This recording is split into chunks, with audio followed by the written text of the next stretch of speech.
conservative halls of intelligentsia about what is the appropriate action to take with regard to the medical system.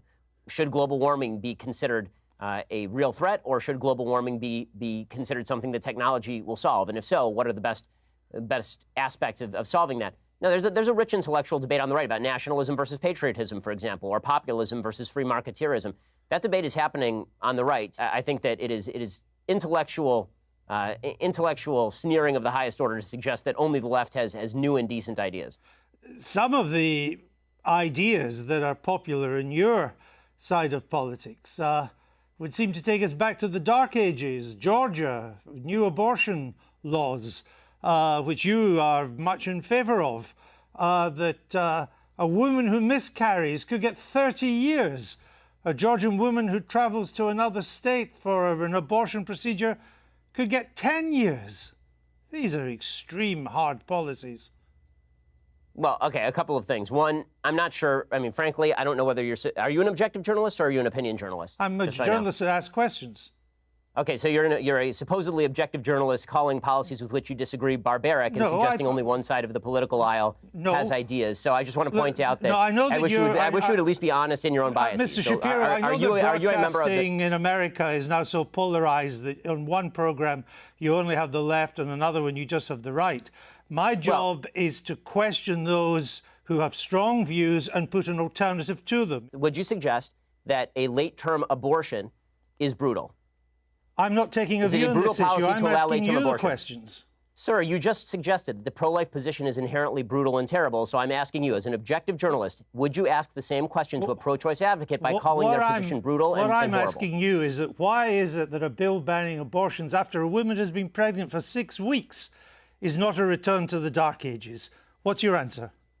My answer is something called science. Human life exists at conception. It ought to be protected. Now, back to my question to you. You purport to be an objective journalist. BBC purports to be an objective down-the-middle network. It obviously is not. It never has been. And you, as a journalist, are proceeding to call one side of the political aisle ignorant, barbaric, and sending us back to the Dark Ages. Why don't you just say that you're on the left? Is this so hard for you? Why can't you just be honest? Mr. Seriously, Shapiro, it's a serious question. Mr. Shapiro, if you only knew how ridiculous that statement is, you wouldn't have said it. So let's move on. Would you vote for Mr. Trump in 2020? I'd certainly consider voting for Mr. Trump in 2020, just like I'd consider voting for anybody else in 2020. But didn't you once say that you'd never vote for him? I said that I wouldn't vote for him in 2016. And then I wrote a column for National Review explaining the conditions under which I might change my mind. You're a culture war warrior. Isn't he largely on your side? You wrote once it was unlikely he'd appoint conservative judges to the Supreme Court. He has. Right. So you were wrong. And so I like many of President Trump's policies, even if I still have serious reservations about his personality and character. In your book, you say that there's quite a key phrase, we are so angry at each other right now. But as I say, aren't you part of that anger? Aren't you encouraging that anger? For example, you described Mr. Obama's State of the Union address in 2012 as fascist mentality in action. Well, I think that if you want to argue with the characterization, then we can talk about what exactly his State of the Union address said.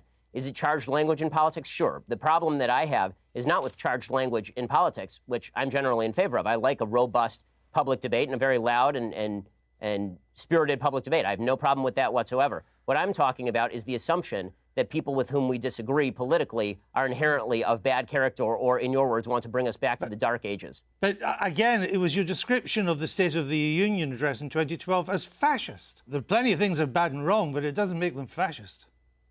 Well, I suppose that's true. But if you would like to, again, if you'd like to read me the column out loud, I suppose I can critique it for you. Oh, well, again, with Mr. Obama, you said, and you're Jewish yourself. I only mention that because, to put this in context, the Jews who vote for Obama are, by and large, Jews in name only. Ginos, you call them.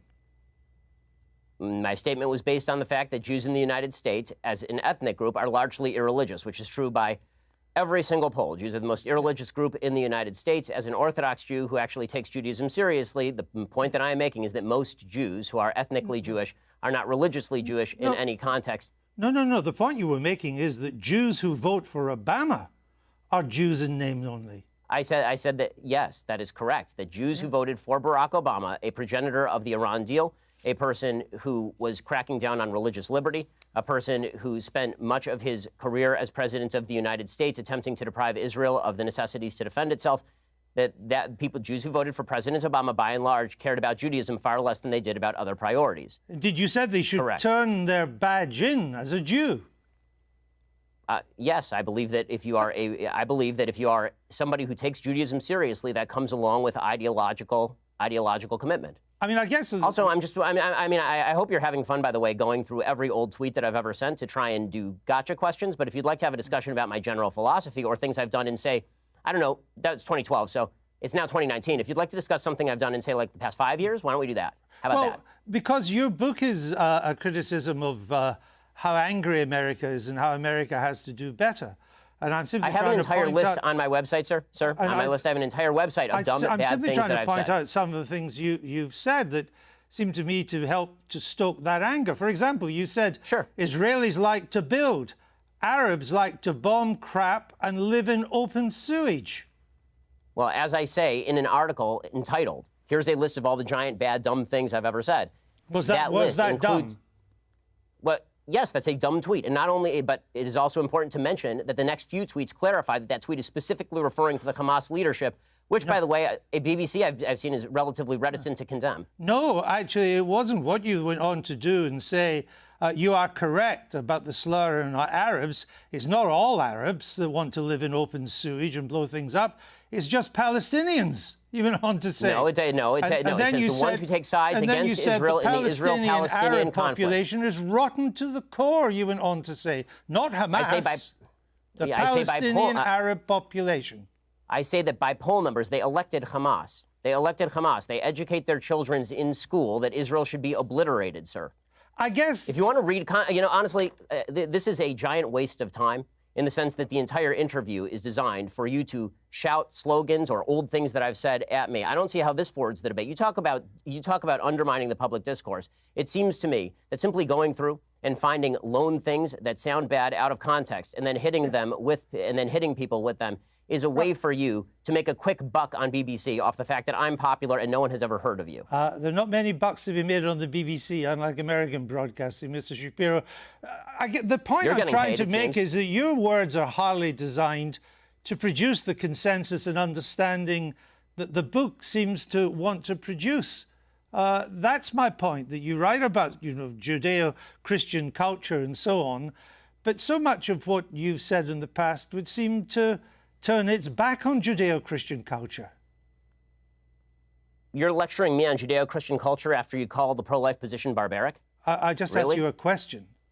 And I asked you a question. You failed to answer a single one of mine. Frankly, I find this whole thing a waste of time. If you want to read the book and critique the book, why don't you read and critique the book? If you want to critique me, you can think whatever you want of me. Why don't you just try and answer the questions? I don't frankly give a damn what you think of me, since I've never heard of you. And I've never heard of you until I briefed myself for this. But that's not the issue. You have a new book out. Then why the hell are you interviewing me, sir? It's an interesting book. But my point is, your book claims that society... Well, it'd be nice if you would quote it from time to time. Your book is... Well, actually, I've done so several times, and I'm about to do so again, if you would let me just finish the question. Your book claims that society is turning its back on Judeo-Christian values. Yeah, what are those values? What are the values it's turning its back on? I'm not inclined to continue an interview with a person as badly motivated as you as an interviewer. So I think we're done here. I appreciate your time, sir. All right. Well, thank you for your time and for showing that anger is not part of American political discourse. Now, Mr. Shapiro, we'll say goodbye.